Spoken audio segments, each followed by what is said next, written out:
think he's capable of doing anything. Look, when I debated him, I said, how come, and this was in front of probably not a friend of yours, Chris Wallace. He was the moderator. Not a friend.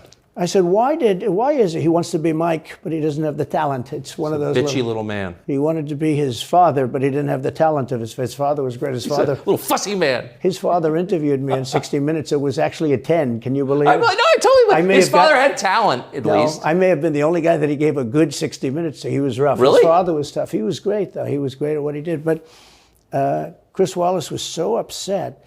He was guarding this guy who wouldn't do a show, by the way. You know, he wouldn't do. I figured I didn't mind Chris Wallace because Biden wouldn't do a show. And it was very obvious. You know, he kept asking him and asking, but he wouldn't do the show. So I figured he's got to like me. But he came from a different planet. But remember when I asked the question, why is it that the mayor of Moscow's wife is allowed to give you $3.5 million? Don't forget, that was brought up now. It's brought up all the time. But that was brought up by me long before anyone ever heard of it. I said, the mayor of Moscow's wife giving you $3.5 million. What did you do to deserve $3.5 million? To Biden. And Chris Wallace said, this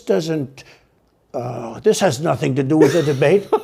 I mean, he got in the way of the question. No, it was crazy. And I said, well, wait a minute. He got $3.5 million from the mayor of Moscow's wife. Now, people forget that, but if you go back and take a look, you will see.